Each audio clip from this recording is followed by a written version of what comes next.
Hey everyone, welcome to the ninth episode of Post Placement Talks by New World Society. I'm Abhirath Kaushik and I'll be your host for this episode.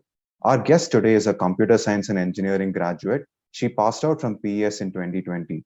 She's worked as a cybersecurity intern at Tech Mahindra. She's worked as a research assistant at PESU ISFCR, which is the Center for Information Security Forensics and Cyber Resilience, and has worked as a teaching assistant under Professor Prasad Honnavari. This is all in the cybersecurity domain. Currently, she's working as an associate cybersecurity consultant at PwC India. Please welcome Vibha as our guest today. So, hey Vibha, how are you doing? Hi, I'm fine. How are you? All good, all good. So, I'm really glad that you accepted our invitation. It's nice to have you here. My pleasure. So, from the intro which I just stated, it's obvious that all your projects and internships were lined in the cybersecurity domain. What made you do that? What was your interest behind cybersecurity? Okay, so to answer that, it's a huge story, but let me cut it down short. An elective that I took during my sixth semester, which was network security, basically got me interested in the whole cybersecurity domain. And after that, I knew I just wanted to continue in this field and continue doing things into forensics and cybersecurity. So I ended up taking a few more electives in my seventh and eighth sem to like just bridge the gap. And since I was so interested in cybersecurity, I also thought that probably doing an internship in the same field would also help. So Right. yeah. That's great. So, can you tell us about your current job at PwC? What is your role as a cybersecurity consultant? Yeah, so currently I'm part of the digital forensics and incident response team at PwC. So we basically do the investigation of cyber attacks. So it's right from any attack that has happened is gets reported to us, and once it gets reported to us, we figure out how the attacker entered the network, what did he do, what are the malicious things that he did on the network, and what kind of damage has it caused. And we further provide like solutions or recommendations to our customers to avoid such incidents from happening in the future. Prevent them from, right. Yeah, yeah. That's nice. So, how were the initial days in your company? Like, how was the change between your college days and your initial days in your company? Yeah, so the work environment was is totally different, definitely from our college life.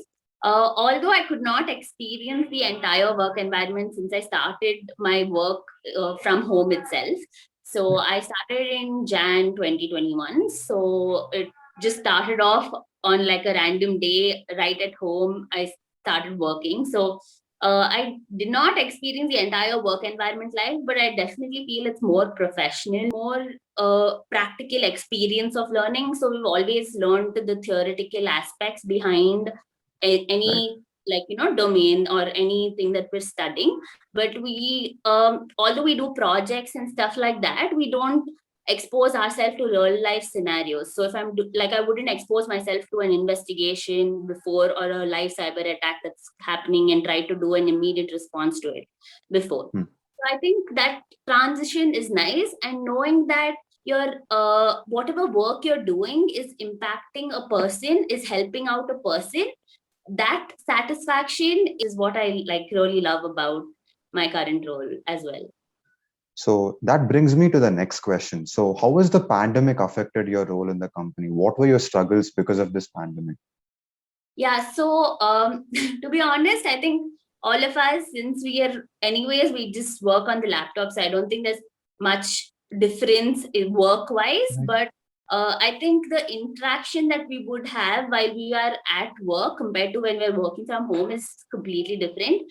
So especially initially, to get used to your team, to get used to your manager and Hmm. your co-workers, I think when you're physically present, it's more easy to communicate and to build that connection with them. But when it's just over a random like voice call or video call, it's really hard to build that relationship between y'all.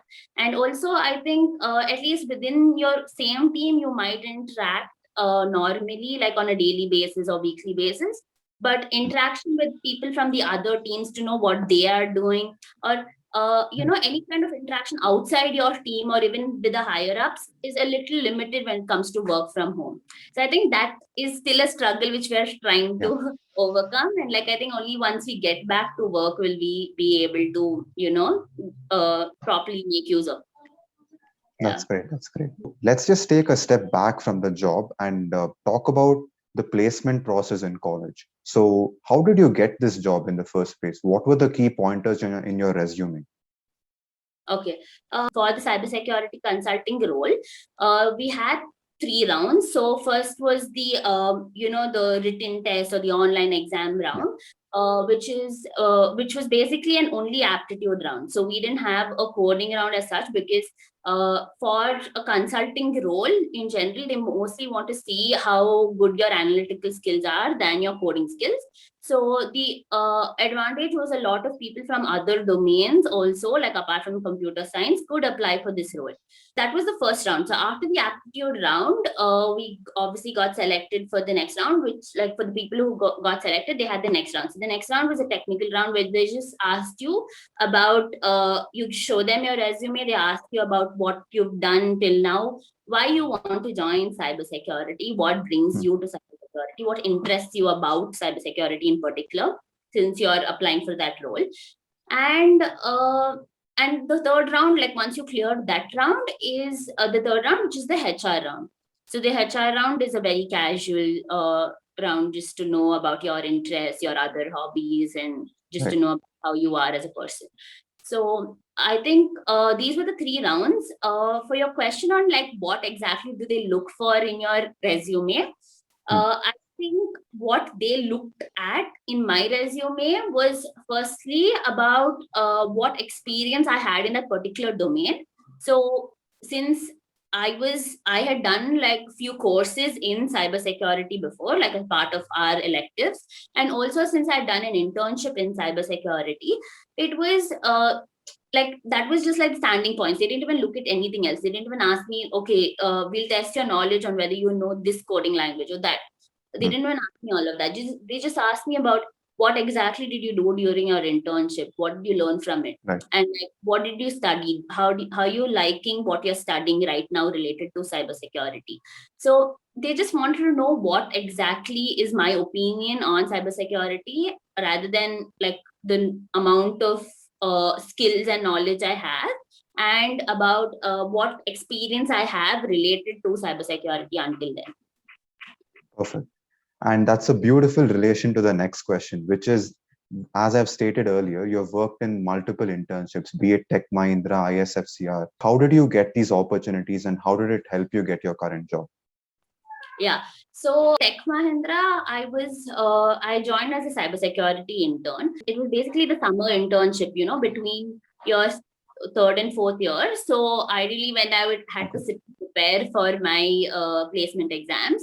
So meanwhile, I was also doing this internship, and since I always knew I wanted to do something in cybersecurity, I wanted to get into that internship. Although during that internship, what I basically did was more on the offensive side of cybersecurity. I learned a lot. Like, it was a short period of time, but I think I learned a lot.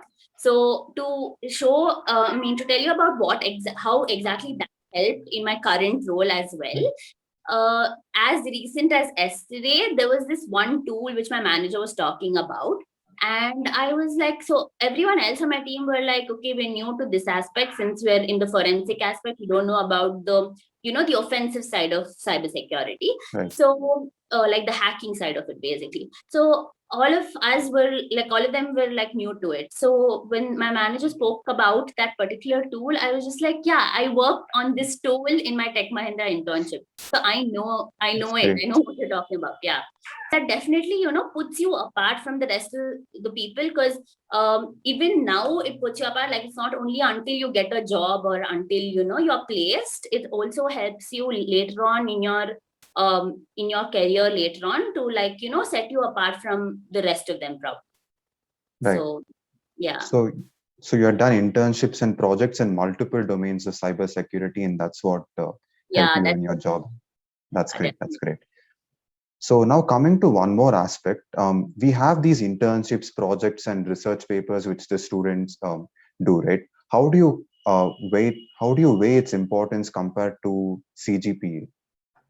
Okay, so to answer that, I think I'm the perfect person to answer that, because honestly speaking, my CGPA wasn't really good. I was barely trying to just clear the cutoff for sorry. I was just trying to clear the cutoff for my exams and for my placements, and nothing more than that. Like, I was just like, okay, let me just clear the placement cutoff so that I'm able to sit for my exams. Placements. That was the only that was how my CGPA was. So it wasn't that great, but I tried to get as many internships, many projects I could within this particular domain, just to help me enhance my career. So I definitely think you should. I started off late. Like, I realized that I was interested in cybersecurity probably only during my third year, like almost during my sixth semester. But if you have the inclination, or if you know you want to do it earlier, please go ahead and do it, because that definitely adds a lot. It adds a lot to your profile, even not only till you get a job, but even after it. So even currently, like right before I joined in, my manager spoke to me about the project that I was working on during my final year of college. So, and she was asking me about what exactly were you working on, and like I managed to get a research paper also out of it published. So she was also telling me, okay, how do you do it? Like, a lot of people don't have the research paper. So when you are in PS, like everyone talks about, okay, I have 2 research paper, I have 3, I have 5, all of that. But people outside, like all of us, tend to have at least one research paper through our entire course. But when you compare ourselves to like people from other colleges, not all of them have it. So and they try to do that probably towards their like 5 years into their career or something like that. So I think this definitely sets you apart, not only like in till you're going to get a job, or like till your placements are done, but also afterwards. So I think, Okay. yeah, definitely concentrate on your internships, on, any extra work that you can do on self-learning, on improving your skills. There is a lot of scope for all of that. So I think you should. Right. And if a student is interested in getting started off in the cybersecurity domain, what are some of the resources that would help? How do they start off? Yeah. So the good part about cybersecurity is that you do not need any formal education, firstly. So our formal education that we are receiving is a add-on to it, and is going to definitely help us. But like cybersecurity is such a domain that I know people from like a commerce background still doing cybersecurity. Right. I know from an arts background still doing cybersecurity. The only reason being they're interested to learn more about this field. So I think you can self-learn. You can, you can go and explore by yourself. So I think if you want to start off, I think the first thing would be to concentrate on your basics, like your basics in networking, in protocols, in OSs, how the OS works, like mainly at least Windows and Linux, like how they work. So once your basics are strong, then you can think about the security aspects related to such things. So unless you don't know what a protocol is, you will not be able to find how to exploit the protocol, how to figure out whether someone has exploited it. Start from the basics. If you to help you out further, if you want like some resources related to cybersecurity to start out with, if you're interested in the more on the offensive part, which is hacking and bug bounty and all of that, if you're interested in those aspects, you can try like Hack the Box, HackerOne, all of that. You can also another thing would be, you can also apply for CTFs that happen. So they're like quite interesting. So you can, prepare for it. Like, there are a lot of websites like CTF Learn, Pico CTF, all of that, to help you out to apply for a CTF. Like how we go for hackathons. So something like that. If you start early, you can also try your luck at these CTFs. They're really good. So yeah, Perfect. I think this would be my That's advice. great. That's great. Actually, that was very informative. I think we have covered multiple aspects of the cybersecurity domain. It would definitely be useful for our viewers. So, with that, we are done with this interview. So, thank you very much, Vibha, for taking your time off for this. Thank you It's so really much. great that you could take your time off and spend some time here. It's my pleasure. Thank you so much for having me. So, yeah, I will see you guys in the next episode of the Post Placement Talks. So, please do like, share, and subscribe to our channel. Thank you.